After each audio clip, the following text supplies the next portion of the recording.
Good evening, people, and welcome back to the channel, man. Welcome back to the Prefix and to your preview for Chelsea versus Newcastle tonight at 1:30 a.m. God, man, I hate these 1:30 a.m. games, man. It's so annoying because I'm a morning person. I like waking up early and finishing off the bulk of my work at that time. But now with these 1:30 games, I end up sleeping late and then like waking up late, and then just everything is just tipped off balance for the day, and I come sluggish, lazy, groggy, and I just don't like doing any work. But the only thing that brings me back to the channel to create more content for you guys is you guys' support. And thank you to all of you guys who have been messaging me and letting me know how much you like this content. So I'm gonna keep making more of this, and you can expect more in the future. For now, let's just dive straight into today's match preview. I don't know why I'm stumbling over my words there, but today's game is a very, very interesting one for two reasons. The first one is the Premier League table. The Premier League table is looking very, very interesting. Maybe 2 weeks ago, we would have, if you asked any Chelsea fan, we would have told you that Chelsea were definitely not in the title race, and just maybe out of reach of the top four positions for Champions League football. But after the appointment of Thomas Tuchel, we are looking like a different team, looking like a different squad with a lot more intention, a lot more purpose, a lot about their play, about their mentality, and we've been on a good unbeaten run. I think 5 games now. We are unbeaten in all competitions, so it's a good frame of mind to enter today's match day with. Also, every team around us, Liverpool, Manchester United, Leicester, Spurs, Wolves, West Ham, Everton, all these teams have been dropping points in the last few weeks, while Chelsea have slowly been racking up the points. I think 3 wins in the Premier League and a draw, I think, is wonderful for us. That puts us right after Liverpool, 1 point after Liverpool. And so if we win today's game and grab all 3 points at Stamford Bridge, that takes us up to 41 points, 2 points ahead of Liverpool and 5 points away from Manchester United. And I think that speaks volumes for what Thomas Tuchel has done in this club in a matter of 2.5 weeks, which is just absolutely insane. That's great news for all Chelsea fans, and we're all happy to be Chelsea fans at this moment. So the second reason is a nightmare for Newcastle fans, at least, because their wonder boy, their main goal scorer, Callum Wilson, will be sitting out this game. He will not be featuring in today's match because of a injury, and I mean, I can't control my smile because this is a huge advantage for Chelsea.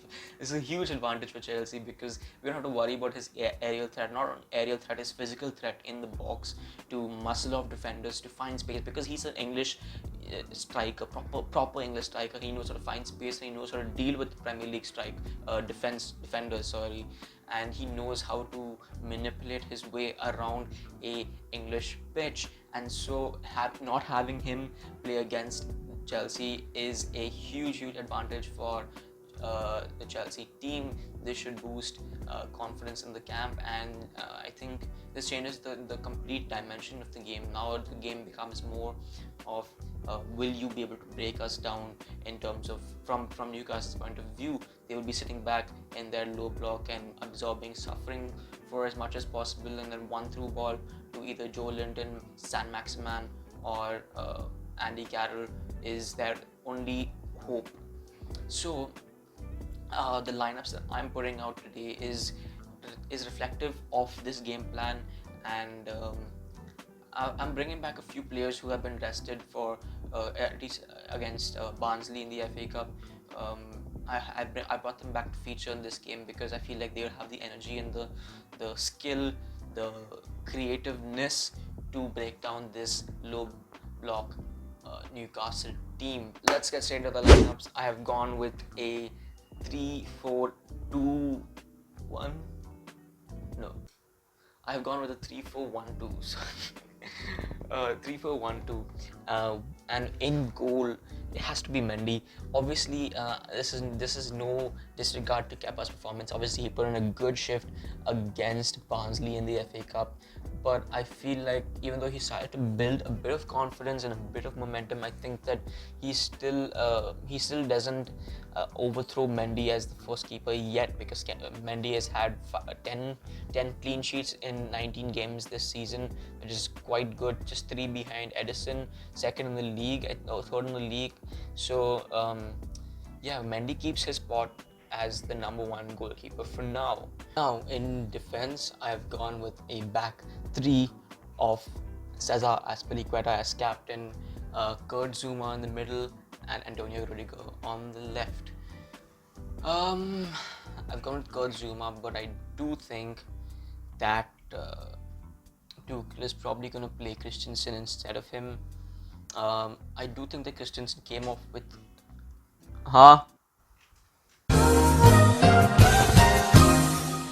This is getting too much. I hate being disturbed when I'm recording. But it is what it is. It is what it is. It is what it is. Should we get my own house or something? So, for the back 3, I've gone with a back 3 of Cesar Azpilicueta on the right, Kurt Zouma on the middle, and Antonio Rudiger on the left. I do think that Tuchel is probably going to go with Christensen in the middle instead of Kurt Zouma, but I do think that Kurt has the capabilities of playing this role, but I really want to give Zouma his go at this position, because I feel like once he gets his run of games, I think he starts to concentrate a lot more. He's much more calmer during the games, and he makes really good decisions. So that's my back 3 for now. Let's move on to the midfield. Midfield has got to be Jovetic. I don't know.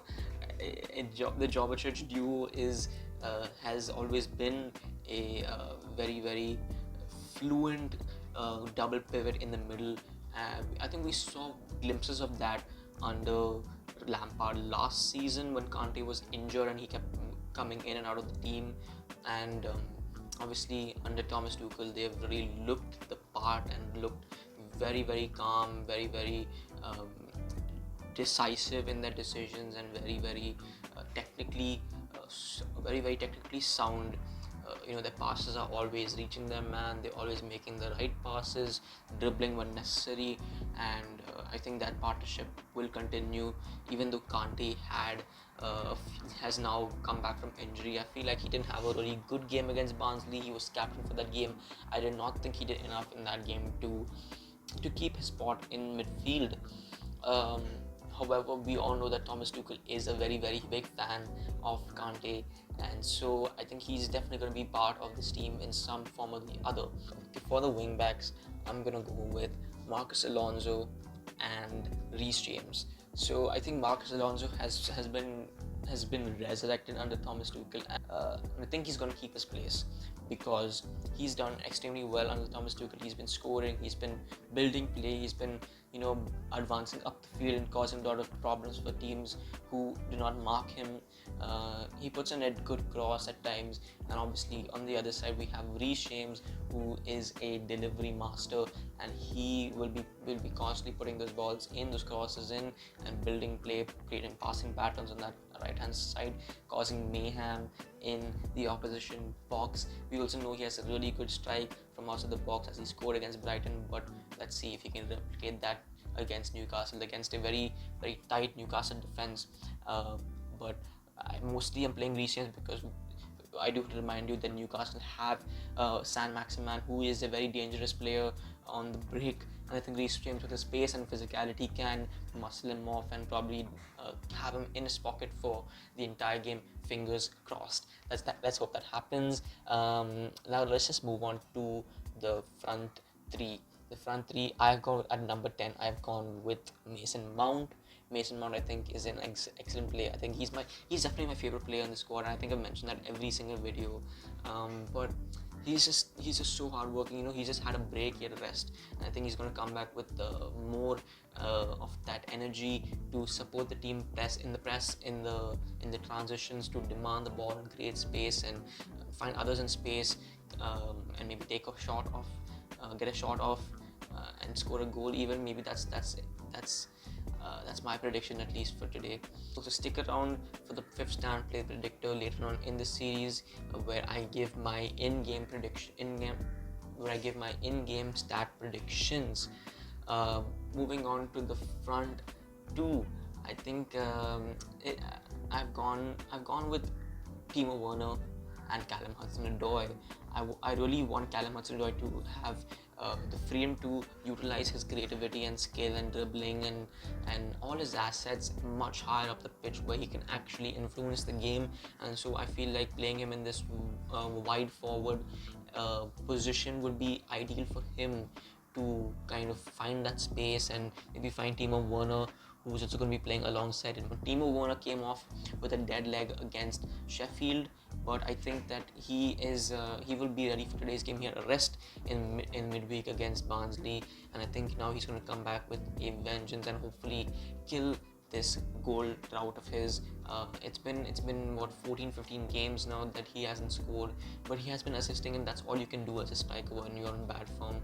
Contribute in some way to the team, make sure you're of some help and you're not a liability, and the team doesn't feel like they're playing with 10 men. I think Timo Werner has done that.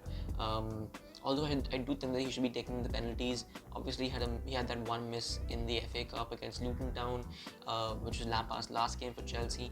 But I do think that when you make that effort to kind of win the penalty, and you scored in like 14 games, I do think that he should be taking the penalties and not Jorginho. I think Jorginho should have given it to him just to build some morale, some kind of confidence, so that's my team for today. Let me know what you guys think about this team down in the comments below. What would be your team to start against Newcastle tonight? Let's just get straight into the play predictor, where I give you my predictions on the in-game stats on the Fifth Stand app. If you guys don't have the Fifth Stand app, it's the Chelsea official app. So all you Chelsea fans out there, if you haven't downloaded this yet, I will leave a link down in the description. So go ahead, download it, and let's just get straight into the predictions. Okay, so for today's game, let's just not be under any illusions, because right now we are not the best team, and we're not in very, very great form. We have looked a bit lost for ideas a few times in this season under Thomas Tuchel, and so I'm not gonna predict a very flattering scoreline. Today's scoreline, I predict it's gonna be a very, very tight game. I think because of that, the scoreline is gonna be somewhere like 2-1 or 3-1. So I'm gonna go and stick with 2-1 for Chelsea. I do think we'll win the game, but it's gonna be a tough one. Now, who's gonna score first for Chelsea?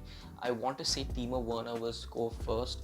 I want to say he's going to end his goal drought, but I've been saying that for a while now, and because of that, I feel like it might need a certain someone like Callum Hudson-Odoi to score the first goal. So in which minute with the first goal we scored? I think around 25 minutes will be good. A good time to score after we've kind of patiently built up and sort of broken them down. I think 25 minutes is a good time. How many shots will Chelsea have overall? I think we'll have around 6 to 7 shots. I don't think there are going to be many shots on target, and so I'm going to go with 4 shots on target. What overall possession will Chelsea have? As usual, I think we'll dominate possession, especially against the Newcastle side. Is going to sit back a lot. I think we're going to have about 61% possession or 60% possession tonight. And how many Chelsea corners will there be? It's a tough one, but I'm going to go with a very, very general number, maybe 4. Let's just go 4. I'm so indecisive. I'm going to go 4. And yeah, so that's the prediction for today. if you guys haven't dropped your predictions yet, you can go do that down in the comment section below. That's the end of today's video, and I hope you guys like the content that I'm putting out. I am trying to be regular with it. At least before every Chelsea game, I try to put out an episode. So if you guys really like this kind of content, and you would like to see more, drop a like because it really helps the channel. Subscribe if you are new to the channel, and don't forget to turn on post notifications, because that way you will never miss another video when I upload one. And yeah, that's it for today's video, and I will see you guys in the next one.